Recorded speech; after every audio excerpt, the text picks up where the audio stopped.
Okay, guys. So welcome to the Sunday Sangha. This one we normally do for people who are living in the UK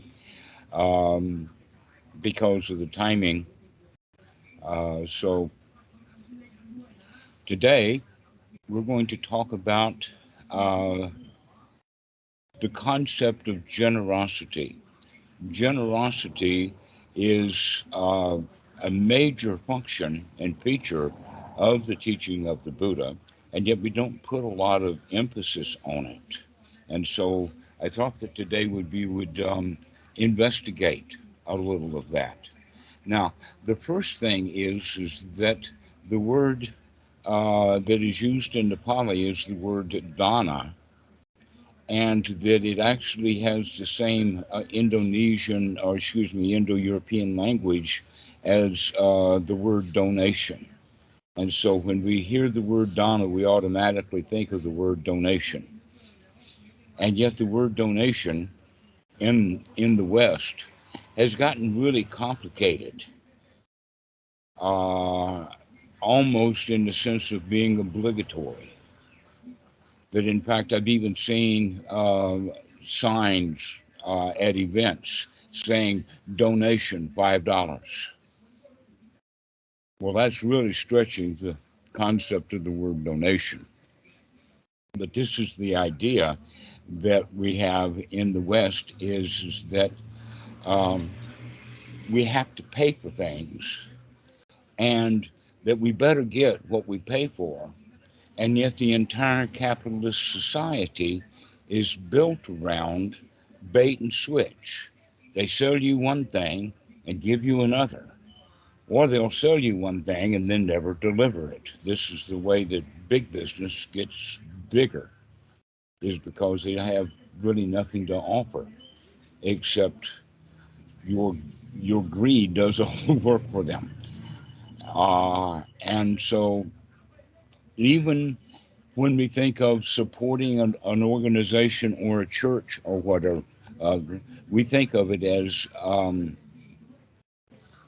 an obligation, that we have to put some money into the offering plate, that it's really not an offering, it's kind of a requirement. And so in Western Buddhism, we bring that whole mentality set with us coming into Buddhism and kind of miss the point about what the word dana actually means. And basically, we can go away from the word donation and start into the word in English language of the word generosity. Now, generosity is something that we have among friends. And so we want to actually practice generosity almost as if it were a skill to be developed. You have probably heard, um, oh, hello, Anna. Good to see you. You have probably heard the phrase, it is more blessed to give than to receive. Has anybody heard that phrase? Do you know what it means? When you were kids and first heard it, did you believe it? I mean, come on, folks. Every kid knows it's better to get than to have to cough up. And that whole point is that receiving means that we're already putting ourselves in the position of being a victim. We need something. We need to receive something. We're not good enough. We need a gift to make us feel better. And on the other side, then, it's more blessed to give if the heart is right. And here's where the trick comes in, because we can give begrudgingly. We can give because it's our duty and our honor, and we got to do it, save face and whatnot. Or with the right attitude, which is actually the attitude of feeling wealthy, the feeling of having quite enough, the feeling of wanting to share that you see something that needs to be done, and so you're willing to put out for that. And when you do so, you get a really, really good, warm feeling inside. You guys know exactly what I'm talking about. It feels good to be generous. Daniel, you know what I'm talking about because that just happened a couple of days ago, right? And you feel good about giving something to someone who needs it. You mean from Kimasitu? Yes, Oh exactly. yeah, yeah, it feels Yes, good. yes, it feels good. This is the whole quality then is that it is also in the process of developing friendship. Is that this is what real generosity is based upon. And in that regard, there's several points to be made about it. And one of them is that it's better to give a gift that is wanted and appreciated than it is to give a gift out of duty or obligation. So the example that I have, first off, is Granny gives little Johnny socks for Christmas, and he don't like that too much. And so he gets up and he walks out of the room, and Mom says, "Aren't you going to thank Granny for the socks?" And so he is obligated to thank her. And in that regard, he did not feel any gratitude at all. If Granny had been a really, really wise old Granny, she'd have gone to Mom to find out what it is that Johnny wants that nobody's willing to get him for some reason or another, and then go off and get that. Get him what he really wants. And then Granny will have a good friend in her grandson. And so, in one kind of generosity, we actually cut and create distance. And in another way, we actually bond together. And that bonding has to do with both the side of the generosity and the gratitude. And when those two things work together, that's the union. And that we can do that on many, many different levels. Now, one level that is both so heavily established in the West is about money.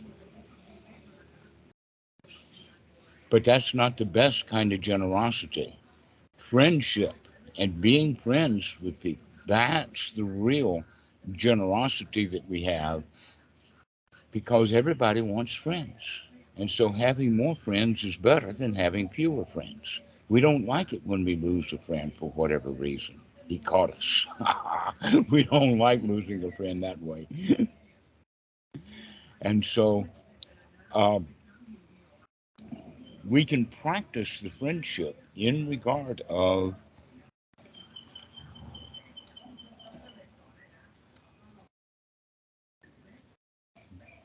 smiling, our attitude, that in fact many people have asked about the Dhamma in the sense of, well, how do I spread the Dhamma to ordinary people when we're out there? And the answer to that is much of our communication is done non-verbally. And it would be good to start paying attention to that so that we know how we're communicating with people so that they can gain the benefit of the friendship. That's what we really want to practice with the folks. We don't have to go teach them the Dhamma. No, what we're really looking for is to be friends with them, that it actually will kind of rub off. That that's what the noble Sangha is really all about is that there is enough nobles within that Sangha so that they kind of set the noble standard and everybody kind of lives up to it because they're kind of grateful to be around people who have high quality lifestyles. That in fact, I would go so far as to say that over many, many centuries and generations, most of those who actually understood the teachings of the Buddha to the point of becoming noble probably did not practice what we know of as a sitting meditation. And yet in the Western mindset, we have this idea of all practice is that I've got to go and sit down in a certain posture and do certain things that we learned from Asia, where in fact, really what the Buddha was teaching is that let's start having a generous attitude. Let's start having thoughts of generosity. Let's start having thoughts of gratitude and get into this generosity and gratitude thought process because it's quite marvelous to recognize that we live in a paradise and we can be grateful for that. Wow, this is really nice. And so living our life like that, that's what we can also share with others is this quality of generosity, generosity of the spirit. That by living the life of a noble, that's the same as living the life of a champion, someone who is a winner in their life. And by being around people like that, it rubs off. It rubs off in a very subtle way. And so the Dhamma actually can be spread with very little said. You've heard of it in the sense of monkey see, monkey do. Well, if the monkey is doing really nobly and the younger monkey sees that, he'll begin to act nobly also. And so that's a way of looking at generosity, that our generosity is that we're kind of going to be on our most noble, best behavior because we're watching what we're doing. That's my gift to the world, is being on top of it.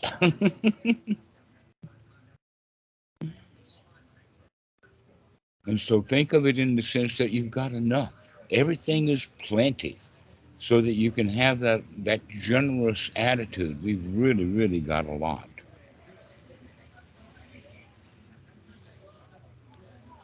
And so developing that attitude within the Sangha is really the best thing for us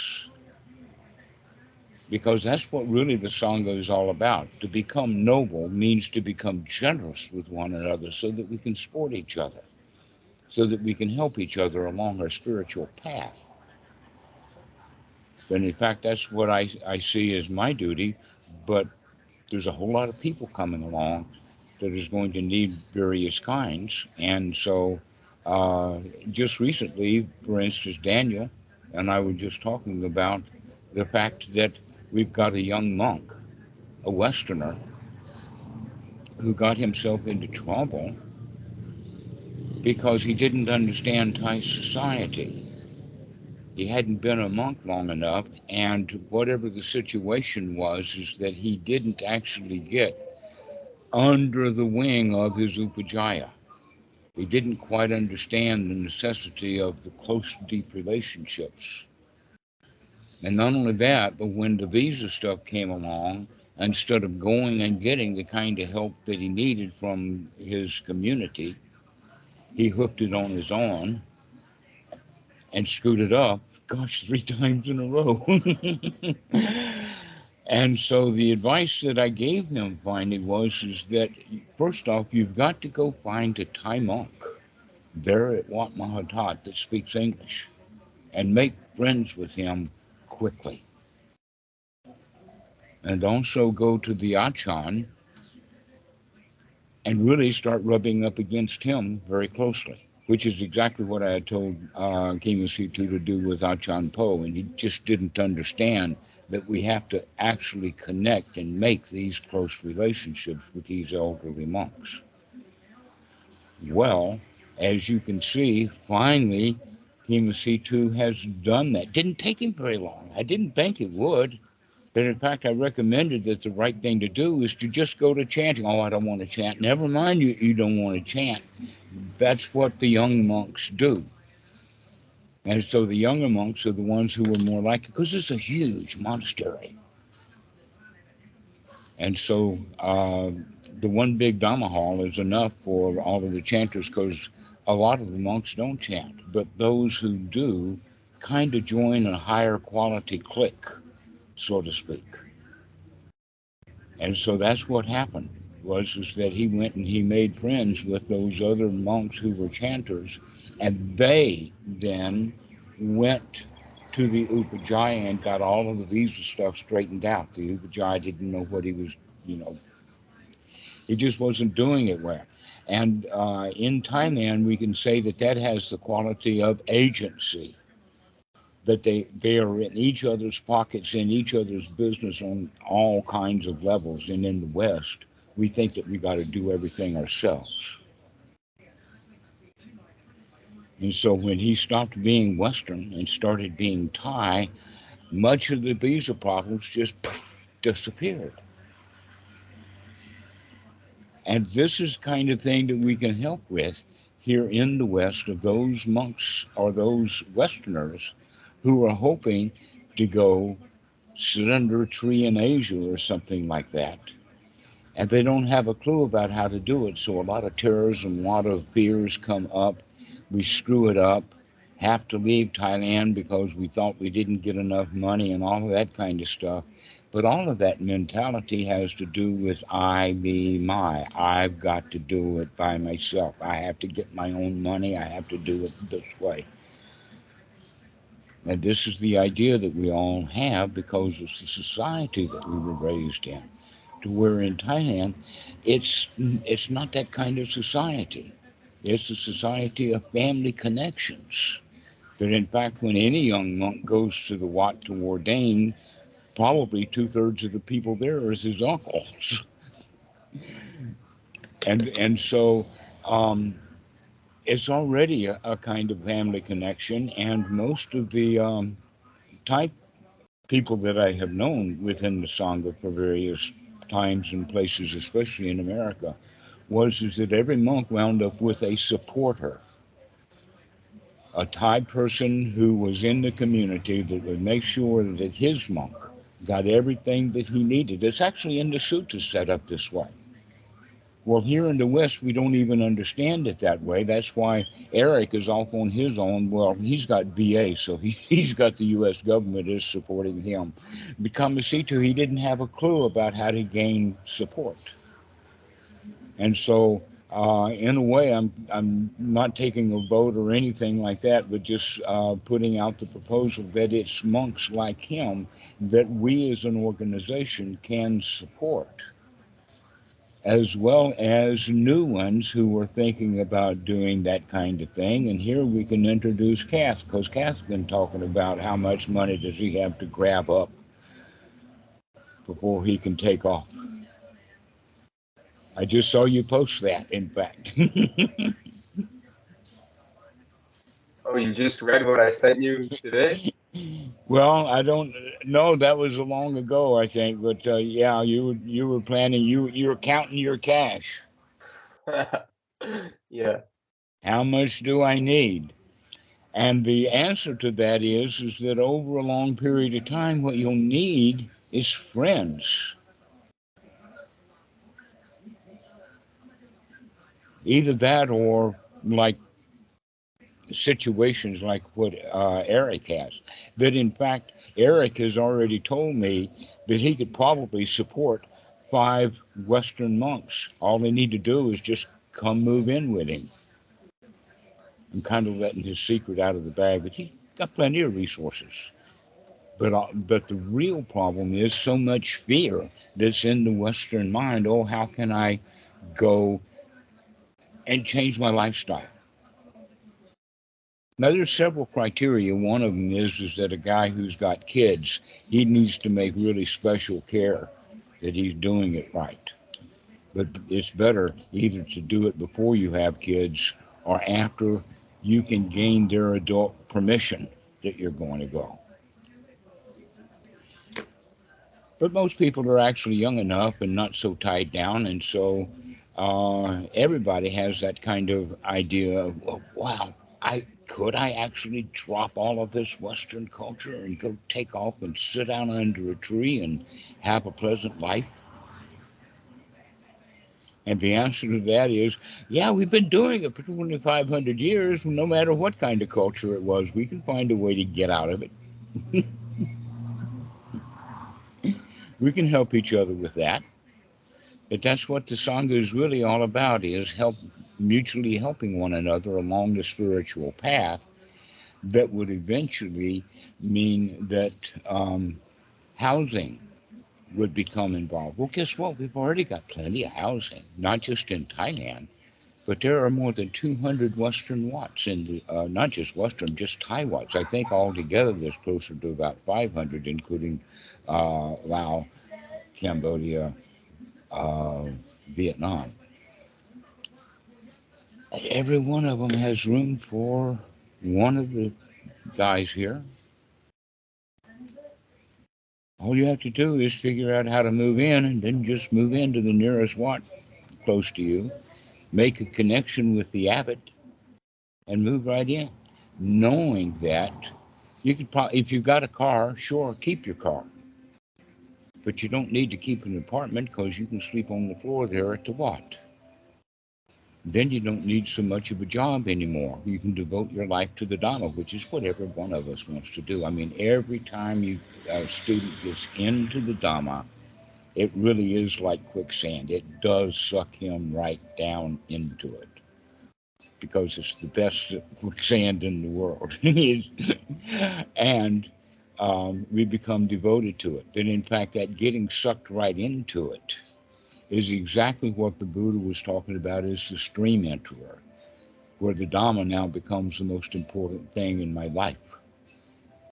And when that occurs, we need some friends to support that so that we can go off and make the Dhamma everything. And we can find that within the Western culture.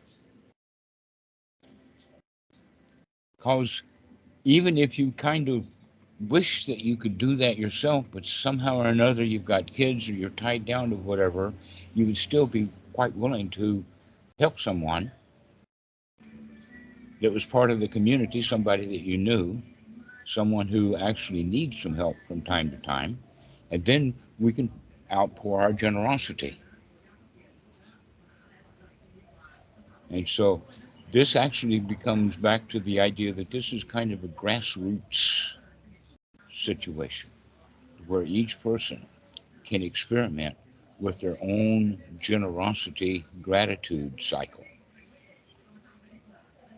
so that we can kind of polish it up, find out what it really means to be generous, to know that you actually have made a point, that you've done an impact, that you left the place better than it came, than it was when you came, sort of idea. This is what Bhikkhu Buddhadasa means as the duty to the Dhamma. That in fact we have duty to the Dhamma all along. Even if people don't ever hear about Buddhism, we still know that we have a duty to breathe. If you don't take this next breath, you're going to be dead really quick. So we do have these duties, and if we fulfill them wisely, then we get great benefit. And if we perform our duties in a mediocre way, then we get a mediocre benefit. And so these are our habits that lead to our destiny, and we can change that. And this gratitude idea is a major component to this, that you already feel wealthy. You see, when we want to receive, that's already a one downer. I'm a victim. I need something. But with the attitude of being generous, the attitude of we've got plenty enough. Everything is enough. I've got more than enough. Easy to share, happy to give away. This is the mentality that we develop that leads to that happy existence that we can then share. Because in fact, we don't even need to mention the word Buddha. All we need to do is to go around like Johnny Appleseed, growing a whole lot of little Buddhas through generosity of smiling, taking care of one another, being generous to the friends around you. Actually, this is the teaching of Jesus. Christianity kind of missed the point. They'd rather make him a star than listen to his broadcast. But this is we take care of one another. But in this sense, we're doing it most importantly so that we can foster through generosity those who want to go into the Dhamma. I could spend a couple of minutes talking about the fact that things are going to get really interesting in the next few years with AI and the loss of jobs and all kinds of turmoils and basic incomes and this, that, and the other, as well as hardcore politics falling apart and other marvelous things happening. We're going to have a lot of people coming into Buddhism. By the millions, there's going to be people who are going to become interested in Buddhism. It's already overrun, in fact. What do I mean by that? That it's overrun means that there are fewer people who actually understand the teachings of the Buddha than there are students who want to understand the teachings of the Buddha. Therefore, the students are teaching the students. And this is what Western Buddhism has already come to. And what we can do is to pull it out of that mentality so that there can be well-educated teachers there that are not looking for a meal ticket. They're looking for actually fulfilling their own duty to the Dhamma, knowing that we get great benefit out of doing our duty to the Dhamma. That's part of the generosity, is with that generous heart. A lot of people would say this, that yes, we're really grateful that there are those who are out there who are actually teaching the Dhamma so that we can hear it. There's a lot of people who are coming to it now. But what we don't have is an avenue for that step up, that step ladder, so to speak, to help people to recognize that getting into a holy place, getting into a Wat, is not so hard to do. If you really want to change your lifestyle, let's do it. And in fact, we've got several people already here in Thailand who have made that kind of choice, that they're just going to make a new change. So anyway, I really appreciate you guys taking the time to listen to this idea of generosity. That in a way you can say that this is my generosity to you so that you can receive this with the gratitude of, oh yeah, right, there is such great benefit in that. That it's the loser who wants to get, but it is the winner who wants to give. And therefore, let us go find noble things to give to.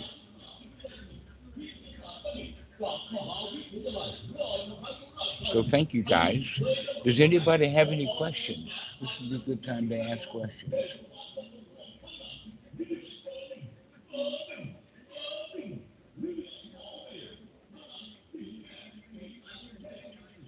Anybody got questions? No, huh? No yeah buts? Come on, guys, hit me.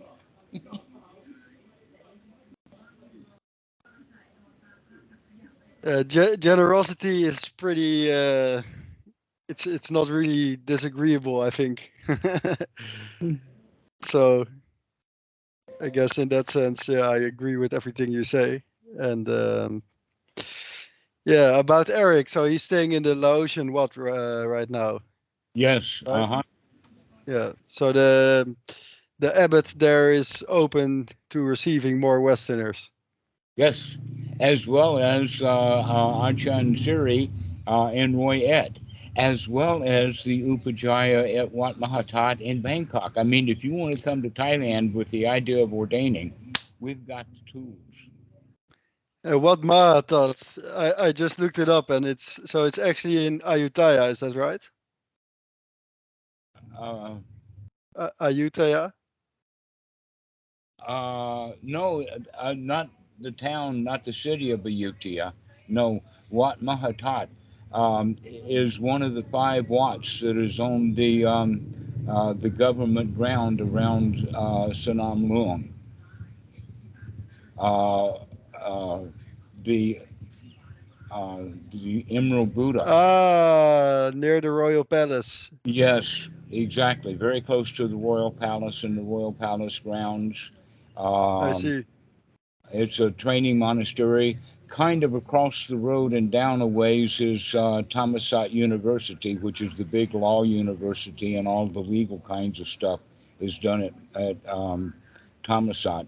And Thammasat University students are really big into Bhikkhu Buddhadasa. And That's so good. there's also Wat Po, which is the one that has the great big long reclining Buddha. It's the biggest in the world. They do massage and things like that. So that's a very interesting place that I think that, in fact, if I were there with Kimasita, I would feel right honored that he's in a plum position. If he only recognized that, I think that he's beginning to recognize that he's not there alone. He's got some friends if he'd find them. Yeah. Yeah. Yeah. The only thing is, it's like right in the middle of the city. So isn't it like really noisy there? And you No, don't really. no, Uh, it's not. No, for one thing, it's got that big, huge parade ground that's got like several soccer field size. This is also the place where they do the kite contest. It's a yeah. tight tradition, that kind of stuff. So yeah, there's also the major highway that's close by. Also has a lot of trees and a lot of buildings there. In fact, the university is the one that gets most of the noise. Thomas I see. University is noisy, but Wat Mahathat is already fairly shielded. All right. It's one of the largest Wats in Thailand. I Yeah. wouldn't. I would maybe let us say 1,000 monks. That may be a little overboard. At 1,000, it would be a lot. Yes. Uh, so uh, this idea of becoming a monk or wanting to support young men who want to become a monk is actually one of the predominant ideas for the Open Sangha Foundation.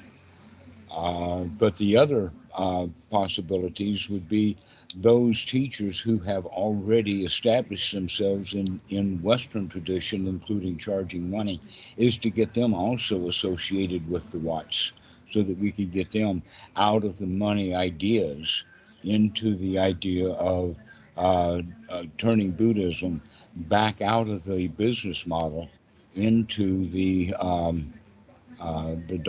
Dana generosity model. That, in fact, you could say it this way: you could just imagine that if you went to a retreat that you had to pay for, then you expect the retreat to do something. But if the retreat is absolutely free, they give you the food, and there it is, and do as you please. We get a feeling of gratitude for that. Wow, this is really great. It's sort of like a buffet. Have you ever been to a big hotel that had these big grand buffets? And there was a sign that says, just for you, it's free. Eat all you want. Yeah. Okay, so that kind of feeling of being everything is okay. We've got more food than we need. Everything is just fine. And then with that attitude, we can help one another to actually go deeper into the Dhamma. And that is the kind of feeling, by the way, that those guys who are already out there trying to, I mean, the money model is there. There are several teachers who have hundreds and hundreds of students who have graduated and they've got a certificate saying, I am a meditation teacher. Right? Some of them paying what, $5,000, $7,000 for those certificates. But then what are they going to do? That piece of paper in what is going to get you what? But with this model, you don't have to pay anything. You just move in with some friends. They start teaching you to teach meditation. You start having once a week. I mean, the monks that I know in America really, really wanted someone who spoke enough English to start doing meditation classes once a week. They lived and died for having that kind of thing. And so then that would lead to weekend retreats. And all we have to do is go make some friends. And then we don't need the certificate, I am a Dhamma teacher, because you've got an elderly Thai monk who is standing there pushing you into the teaching as if he trusts you. Why can't you trust yourself? But in fact, that was pretty scary for me the first time when Bhikkhu Buddhadasa actually, it's kind of like he threw me into the deep end. He started a Dhamma talk, and he wanted me to do the translations, and I did a bit. And then when I came back to him with the next, he says, "You take it from here." And there was a huge number of people. There were Thai monks, there was Achan Po, Bhikkhu Buddhadasa, a lot of Westerners. I mean, I was really on the spot.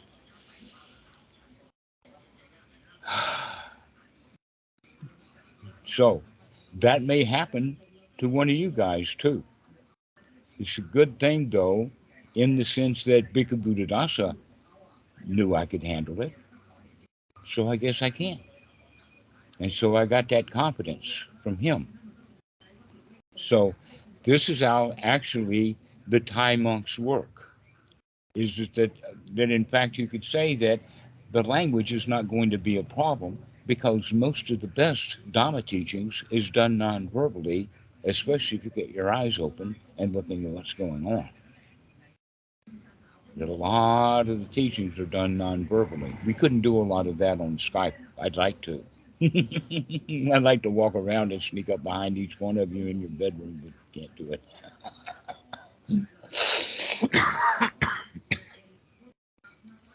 So getting around to nobles is what's going to put Western Buddhism in the kind of shape so that it can actually do the job that it needs to do to take care of humanity when humanity is going to really need it. Because humanity is going to need the teachings of the Buddha. Let's be ready for that kind of massive input. By the millions, people are going to be interested in the Dhamma, especially when they find right away from others that it actually works, that we can feel better, we can make friends, we don't have to compete with others, we don't have to go around afraid and full of fear, armed and dangerous. All we have to do is change our attitude, change our way of thinking from that I need to, oh, I've got enough, here, let me help you. And that's only an attitude change. And so I invite each one of you to think about it like that it's an attitude change, and there's nothing more than that. When you feel like you don't have enough, you don't. And when you feel like you got plenty, then you do. And so it's easy to give away things when you've got plenty of it. And so let's start then maybe with joy. If you've got plenty of joy, then it's easy to give it away, right? Easy to give joy away. All we have to do is crank up our little joy machine, get some joy juice going. Remember that we can be joyous, that we can be happy, and then we can spread that to the others. Basically, what that means is we have to become friends on the inside, with the inside. When we're friends on the inside, when we're joyous and generous and nurturing and grateful on the inside, then it's kind of easy to do it on the outside.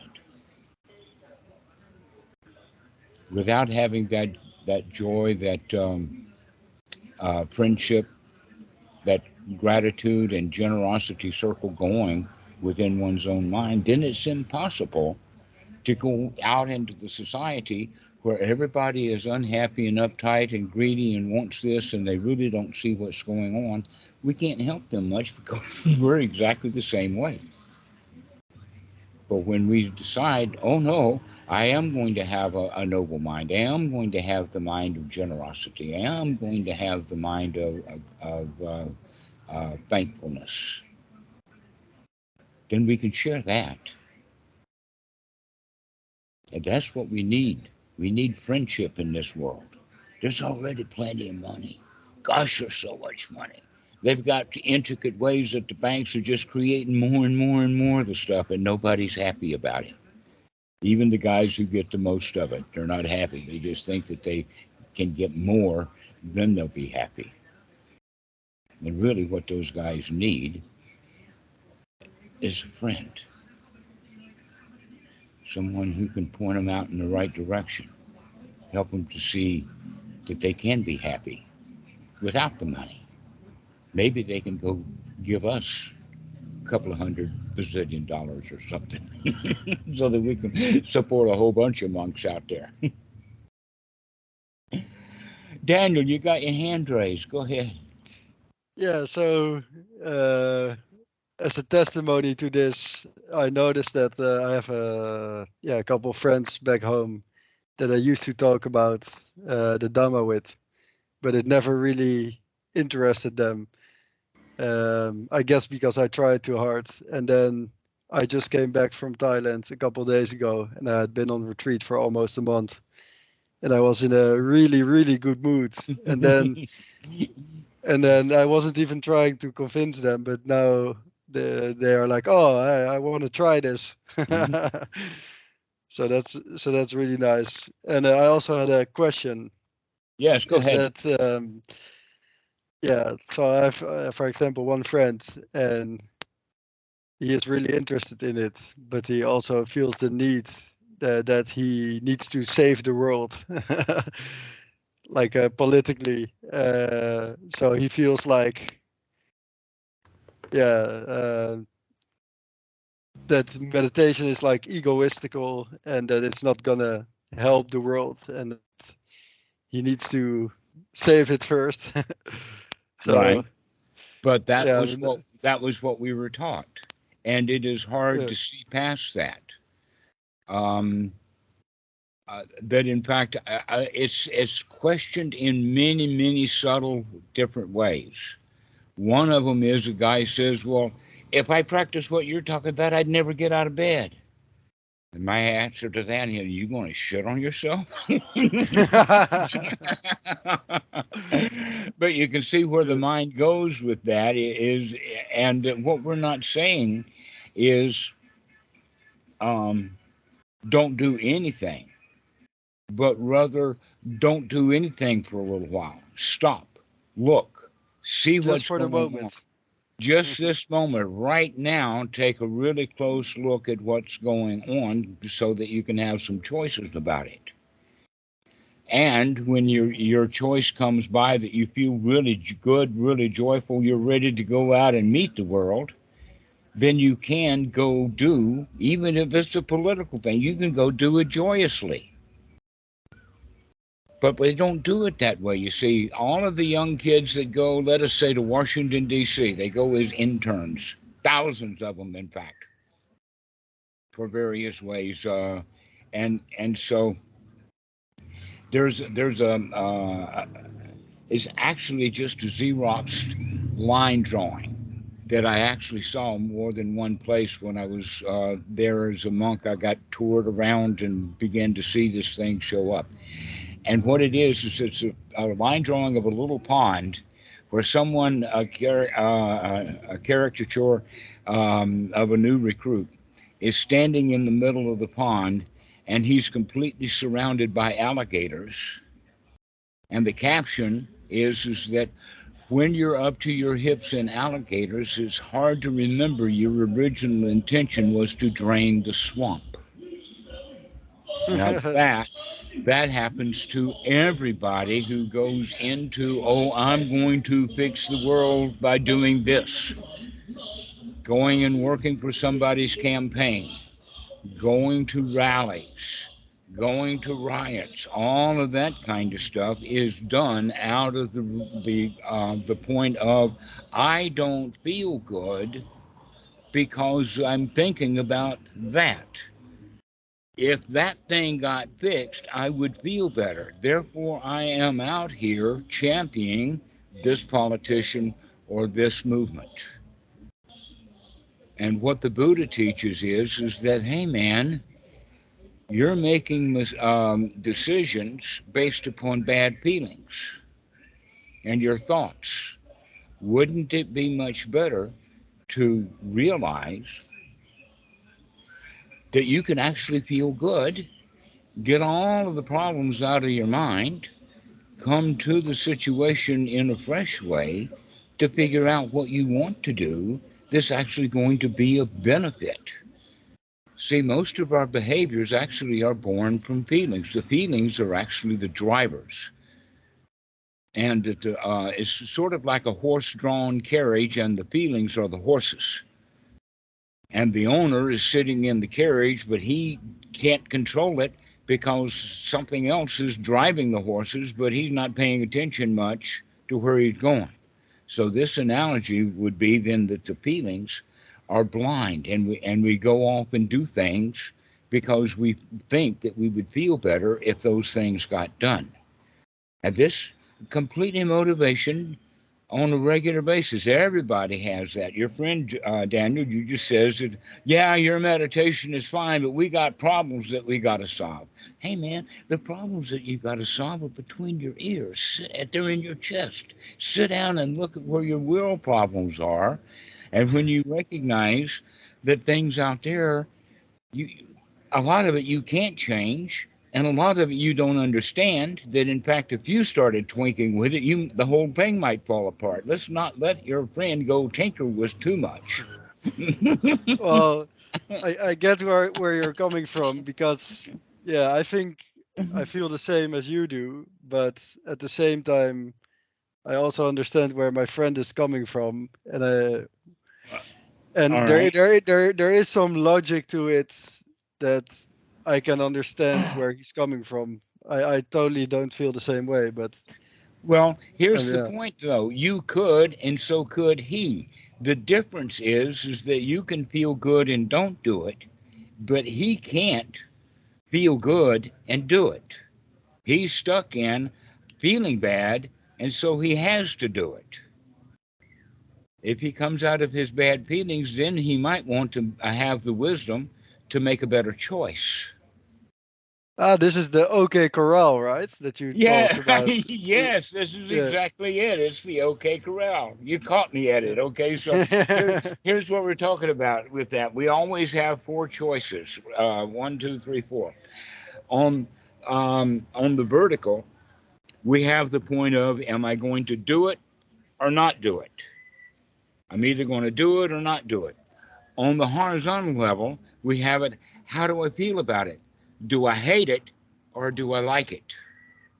Now, these things are often not connected, that in fact we do have a choice. I can, in fact, do it and hate it, or I can not do it and hate it, or I can do it and everything is okay, hunky dory, or I can not do it and everything is okay, hunky dory. Right? And what we're recommending is come up to this top higher level of feel good about what you're doing, and then you can make wise choices about whether you're going to do it or not, rather than making your choices based upon feelings. This is the teaching of the Buddha. This is the wisdom, is look at what you're doing, investigate. Investigate how you feel about it. And when you Can, come to the go ahead, Dave.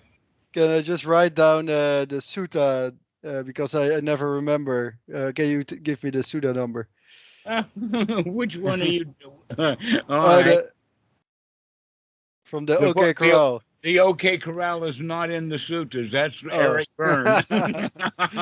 fair enough.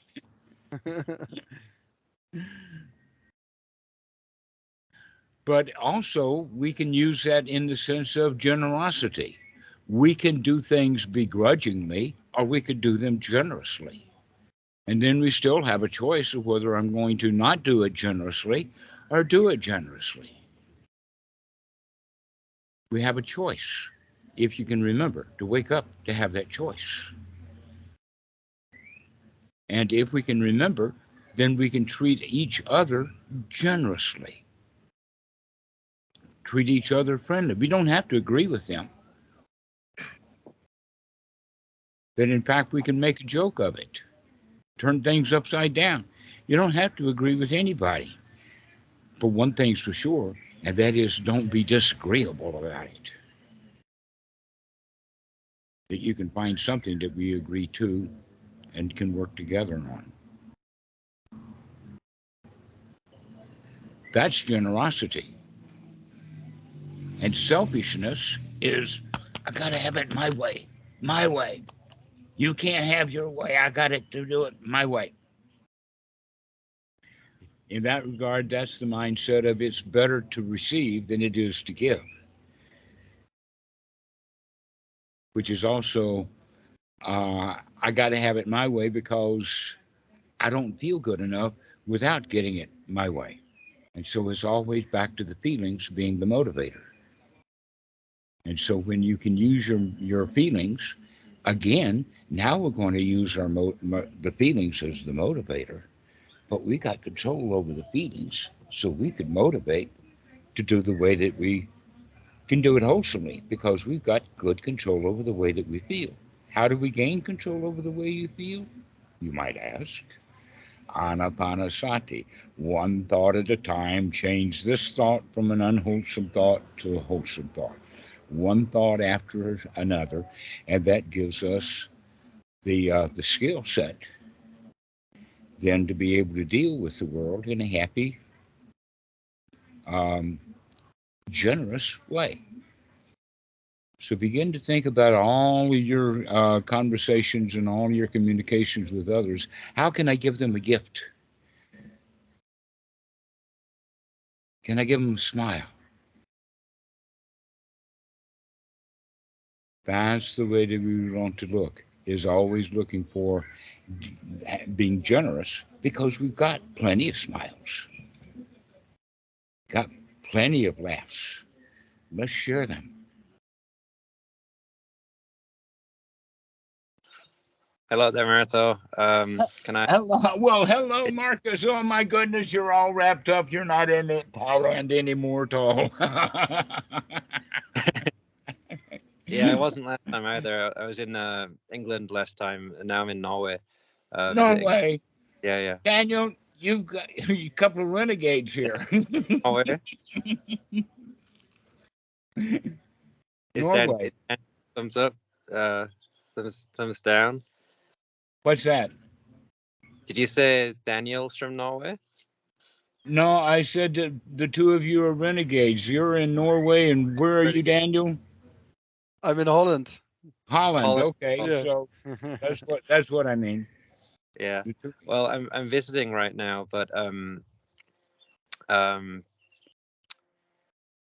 know. I'm visiting someone and they're not in the best mental state, and they get offended when I smile and laugh at what's going on. You know.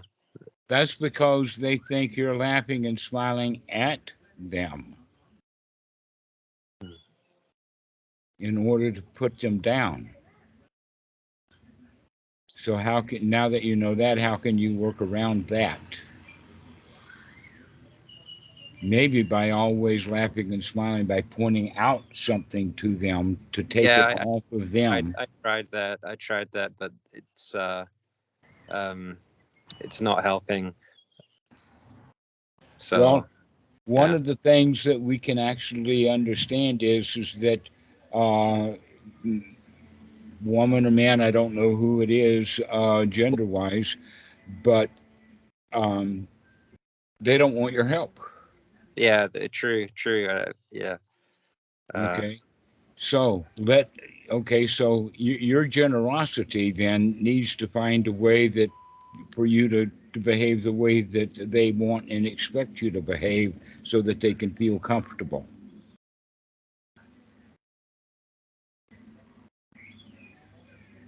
And in fact, this is one of those psychotic rare episodes where Sorry, being cut joy. off a second.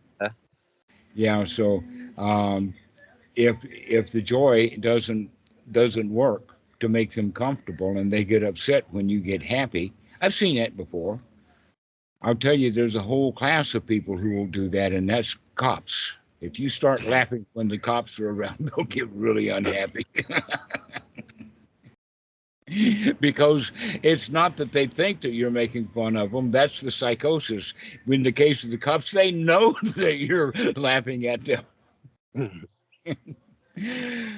So, the answer then in that, Marcus, is to find a way to make them comfortable when they're around you. Does that make sense for you?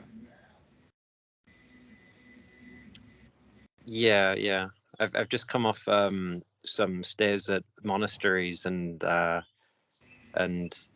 quite I feel like right now it's kind of hard for me to connect with the problems people are having because they seem like quite far away and silly almost. You're being kind using the word silly. Yeah. But another word for it is like dispassionate. You know, Yeah. I'm staying try to be grounded and or remaining grounded and unmovable almost. And when someone's sharing their problems with me, it's that I'm not seeing it in the way that they want me to see it, in a way. Okay, so how can you see it in the way that they want you to see it? In the way that maybe you can add a twinge of joy, that in fact I've got a little phrase that I learned long ago, and that phrase is, ain't it awful?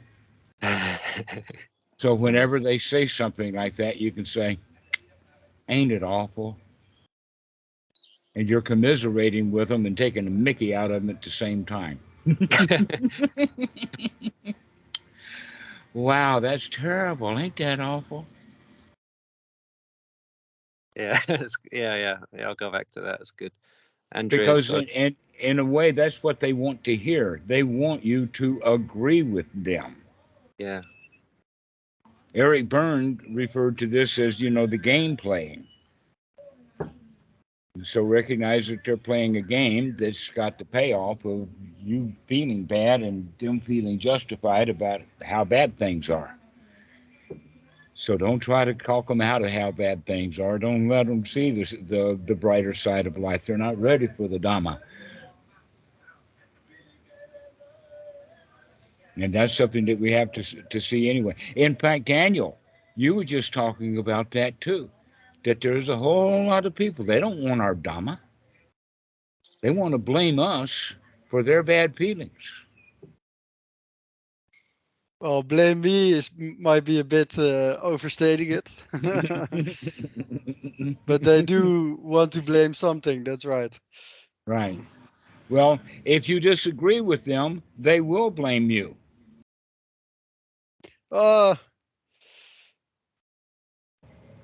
Maybe. You just don't understand me, oh poor me, boo-hoo. It's all your fault. Well, I haven't experienced that yet, but maybe I'm just not aware of it.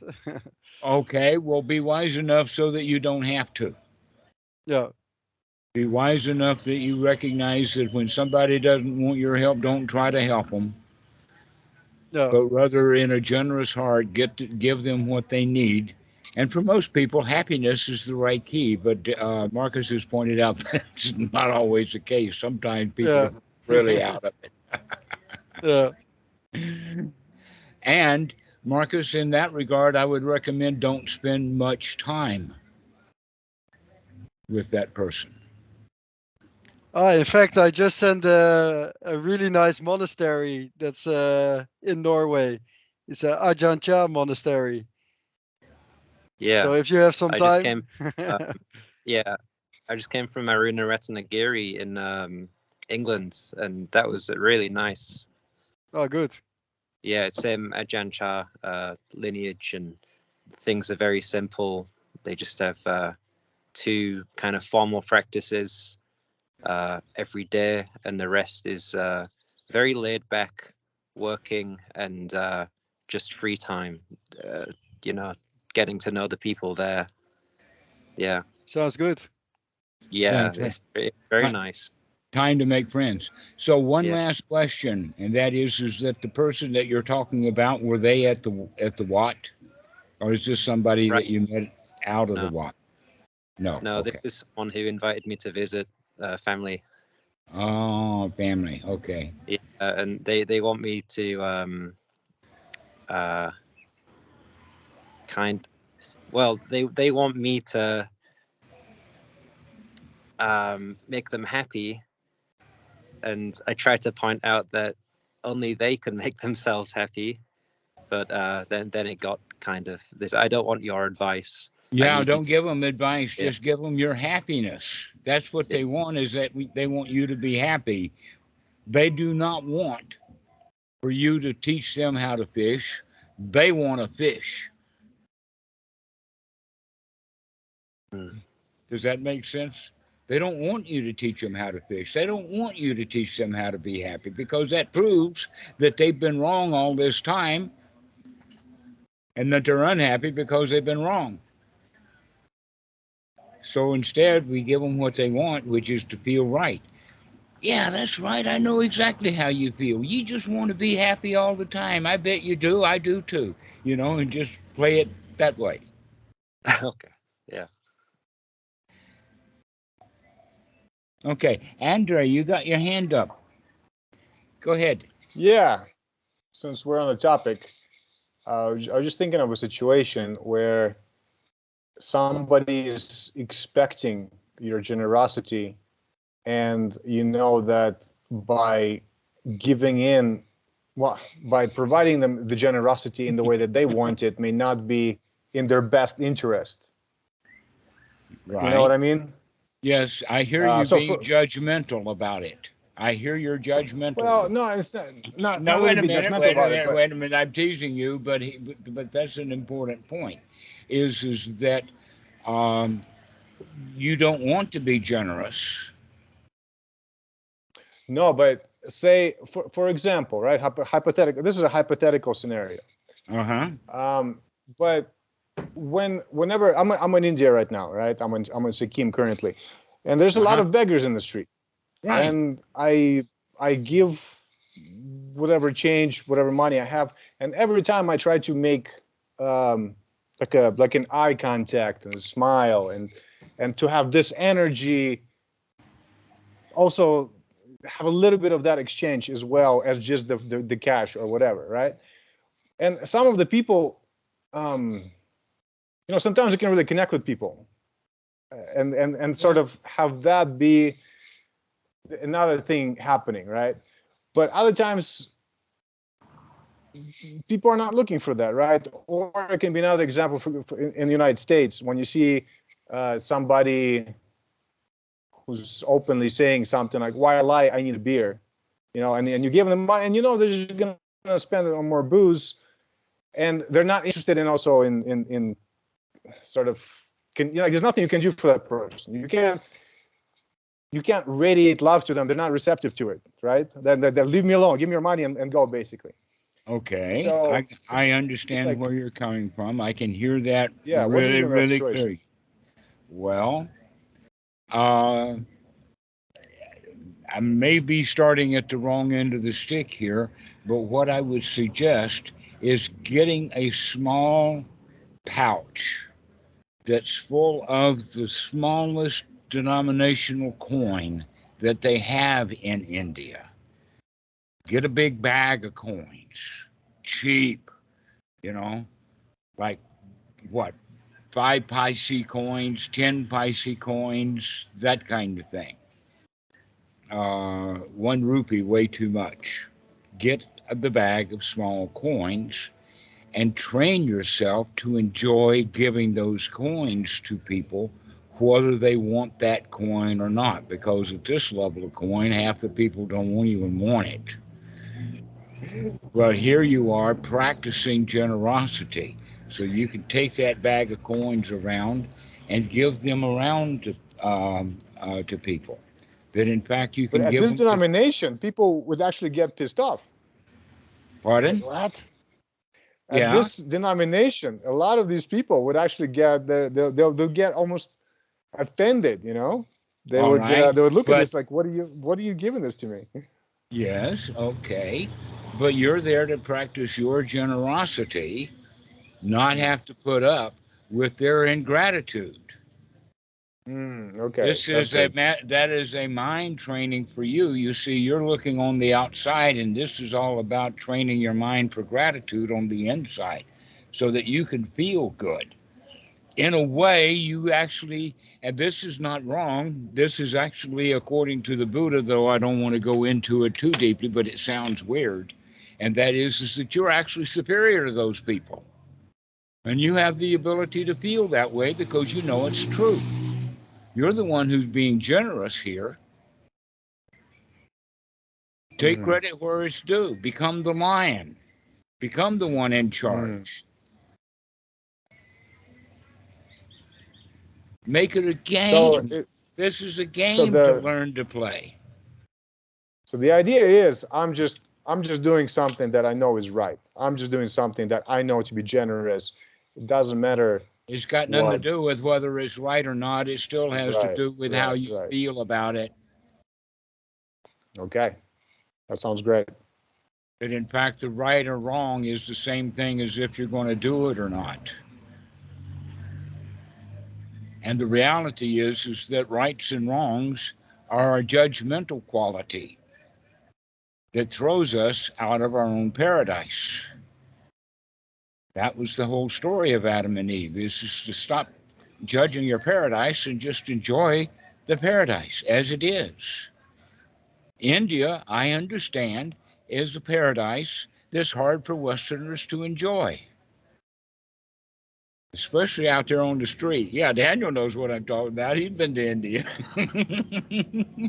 But it's also a paradise, magnificent in all of its strangeness.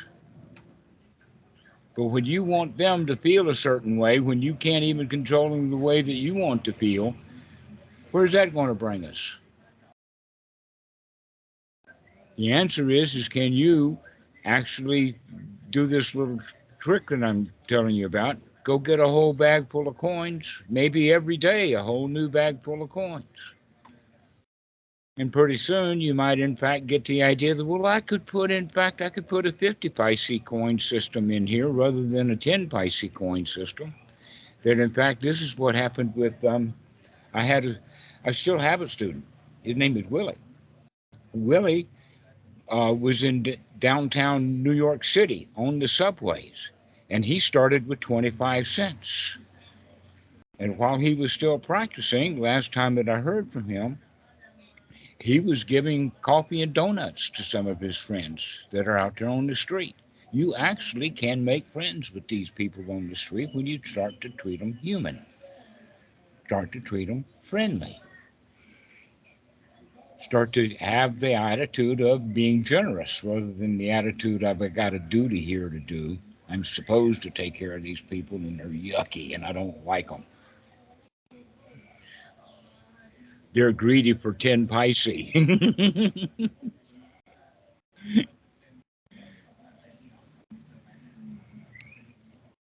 So, this is a system. I mean, if you're going to be an Indian, you're going to be around beggars, find a way to become a champion of it. Develop your skills. Hmm. And we can tie that back into the idea of generosity.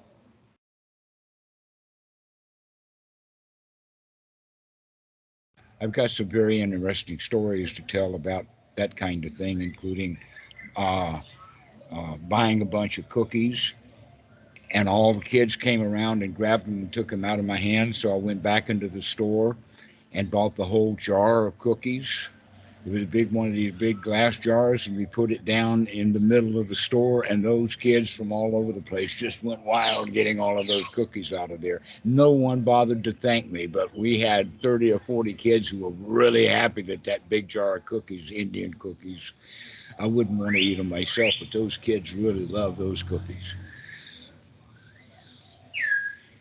And so that's the kind of, I can remember that with joy. Can you look back 10 years from now to see how you treated the beggars in India as a memory with great joy?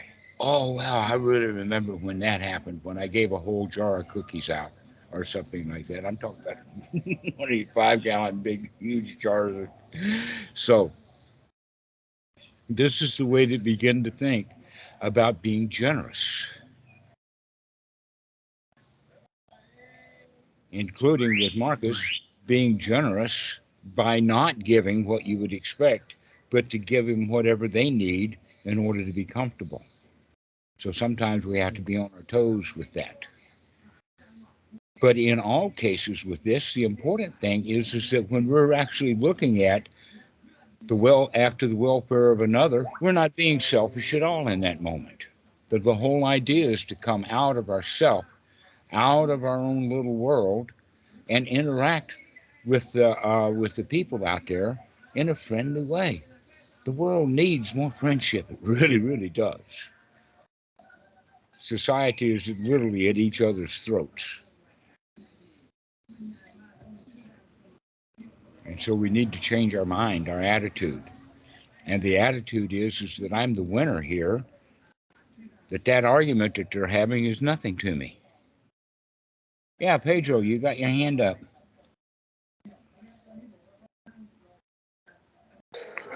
Yes, yes. So, Dhammarato, sorry, maybe a repetition question, but it's on point because this conversation is on point because I'm wandering in a big city, and so like the question is that when in a world where we used to, get something in exchange for something, basically money, so that every relationship comes with an interest, and so basically maybe you have to, you have to basically, let's say, go back home because you cannot build the bridges that bridge of humanity based on what we learn in the Dharma. So how do you build that bridge with Okay. people? So All staying in the right. game.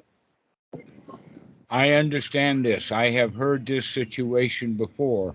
In fact, the way that I had heard it before was the student, his dad was really into Fox News and all of the hatred and all of that went with him. And so his dad was constantly in a bad mood. And he wanted to go deal with his dad in a Dhamma kind of way. And he said then that he came away, he just had to leave. He couldn't handle it. And I says, when you can't handle it, that's exactly the right thing to do is let's take a hike, get away from it. That we only want to deal with the things that we're going to be absolutely magnificently the winner in. Don't go into contests that you're going to lose. So don't go into those kind of things. Or if you find that you can't win, then leave, go away. Then in fact, that's what I was referencing to Marcus about, is don't spend much time with people who are intentionally, in their own minds, hard to deal with. There's also other foundational stuff within the Dhamma, in the sense that the Buddha says, do not live, stay, go on Bendabat, or sleep at night in a place that is an open warfare. If there is open warfare where people are fighting with each other, get out. There's other places like a flood, disease, famine, those kind of things. That in a famine, monks don't need to be there. If there's not enough food, then there's certainly not going to be enough food for the monks. They need to leave what food they would have eaten there and go someplace else where there is food. Okay, so in that spirit, uh, Pedro, that's the thing to do, is to leave, take a hike, go to the bathroom. That's a fun one. That's an easy one to do. Oh, I'll be right back. Then you go to the bathroom and you never come back.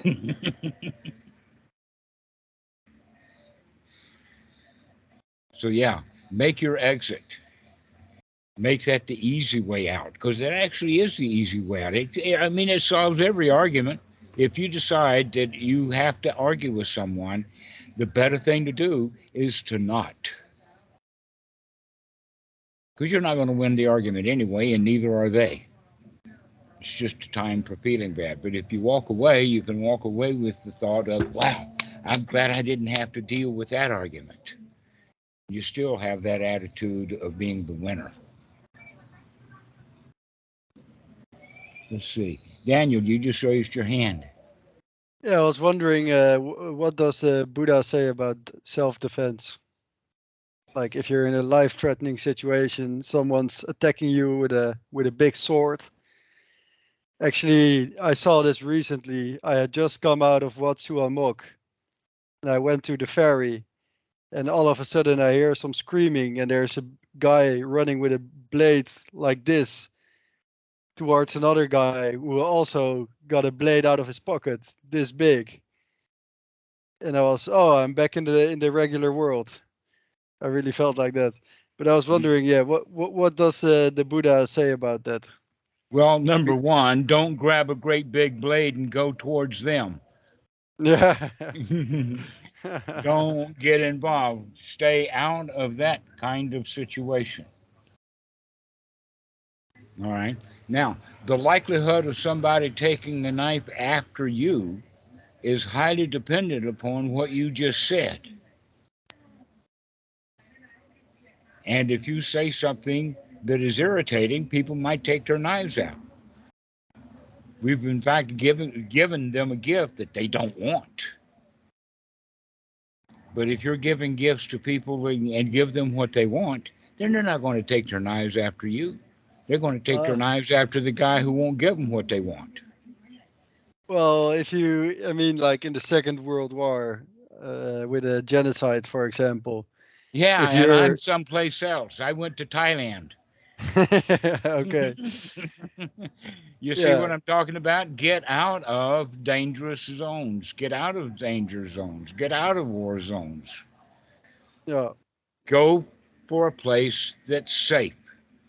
But what? Yeah, this comes back to my friends, because like, what if there is an army that surrounds your house, for example, and they want to kill you? You knew weeks ago they might surround your house. What the heck are you doing in a house that gets surrounded by those kind of folks? Yeah. Let's Okay. use some wisdom here. Let's see what's going on. You know, that happened in Russia, that when the war broke out, as soon as it broke out, 500,000 people, they're out of town. That's the right way to go. You know, if Putin had that war going on the 24th of February, the 25th of February, I'm out of Russia. Okay, let's put it this way then. Okay, you see Putin and he wants to press the nuke button. But in order to stop him, you have to kill him. What would you do? I would Oh, you move gotta... to Thailand so that let other people worry about where he sends their nukes. Okay, and You now I still have to understand what think, you're... okay, you get it. Don't deal with people who are threatening you. Stay away from them. Let them go threaten other people.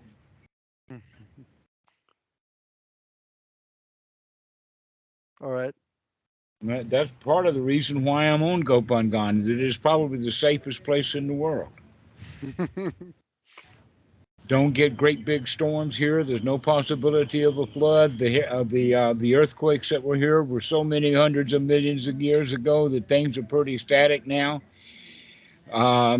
This is not a nuclear target site. The sea level let it rise, and in fact, where it does rise is probably better off for this island. Let the tourists leave. And so that's the way of thinking is let's find a safe place to live so that we can live comfortably and happily and in harmony with our environment. Why should we live in a dangerous zone? Because we were born there? Think about that. Yeah. The reason why so much dukkha is there is because people were born into it and they don't have the ability, or at least they don't have the wisdom to get out of it, to go someplace else. But that's what the Yeah, Dhamma yeah. really is all about, is let's go find a happy place to sit down and do nothing at all and stop having to put up with the people who were telling you to get up and fight with them with their machetes or get up and go to work for them, you know? We don't need to be around people like that.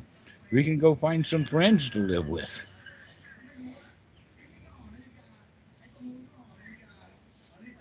I see. Yeah, I get it, but I just I understand why people might think like, oh, this is just cowardly or whatever. Guilty, guilty. No, not guilty. It's just, yeah, Oh. I raised my hand. But the whole point about the coward is that those who are afraid think that everybody's afraid, that he's a coward, which means his fear is so much that he can't deal with it. To where, in fact, I'm not at all afraid. I'm looking at things clearly, dealing with things through my friends and whatnot like that, and I got no troubles. It's the ones who were afraid who were calling someone a coward. Why? Because that's what they want to do. They don't want to have to deal with their fear by confronting it. They want to run away. And so that's who the coward is one who is running away from danger. Guess what? I don't see any danger to run away from. I see a bunch of ignorant people who can't tell the difference between what's good for them and what's not. But a lot of people we can't help, but we can, in fact, give them gifts to where, at least for now, for the moment, they can enjoy. Give people gifts that they can enjoy. And then we can get the benefit out of that. But we don't have to fix them because they ain't broken, Daniel. Your friend who wants to go off and fight the windmills, you've got a Don Quixote in your hands.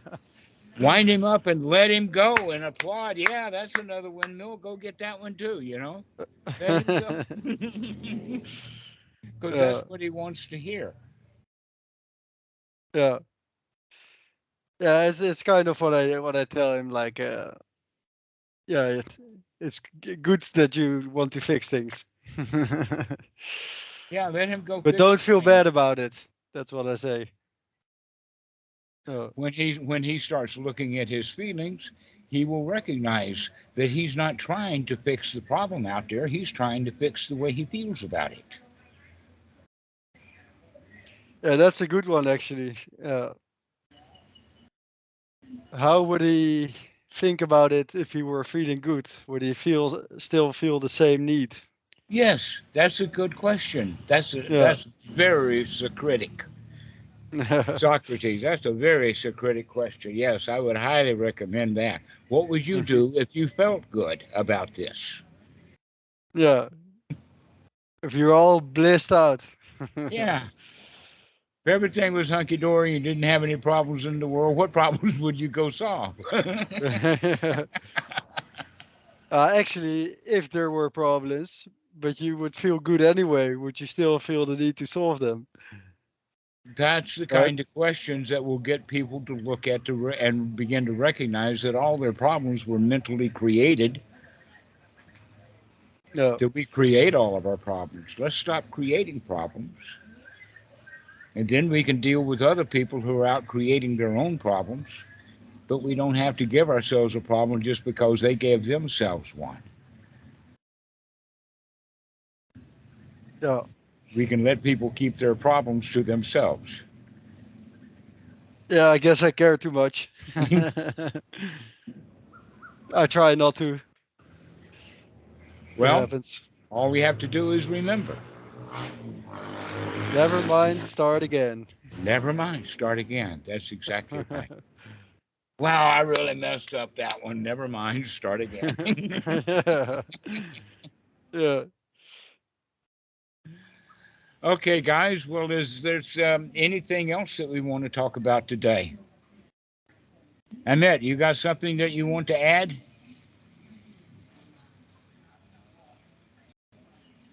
Yeah, I kind of had a question, but I think you already answered this question.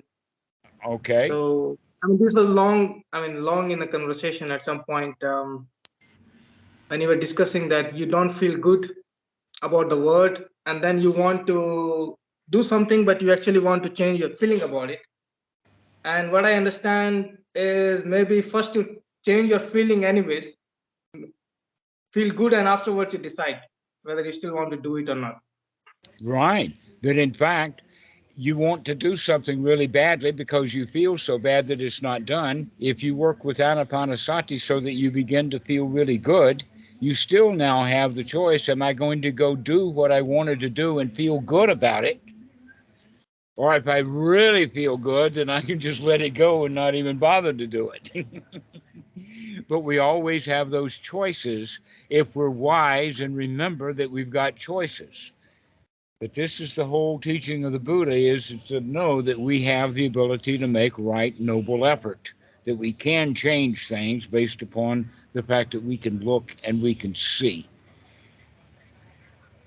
We can look and we can see. We don't have to trust our memory. We don't have to trust the rules and the way that we were supposed to do it or any of that. We can just keep looking, keep examining, see what things are for ourselves. Trust that you can see clearly. Trust yourself. You're okay. That's what we need to do, is just to look, investigate, and then we'll make the right choices. This reminds me of a story about a guy, a person who wanted to change the world.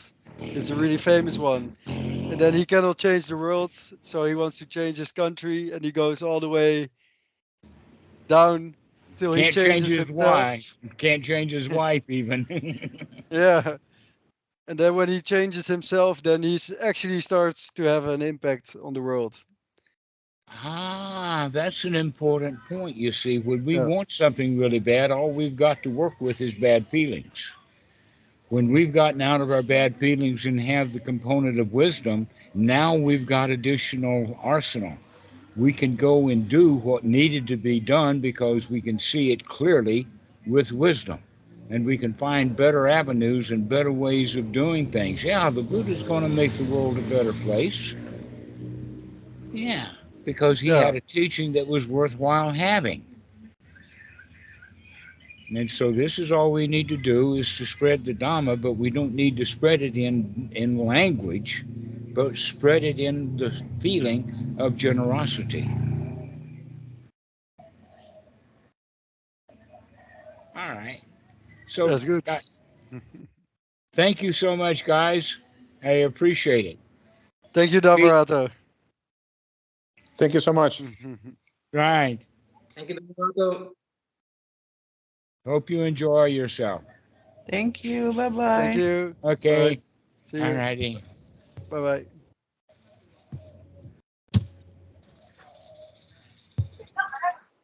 bye.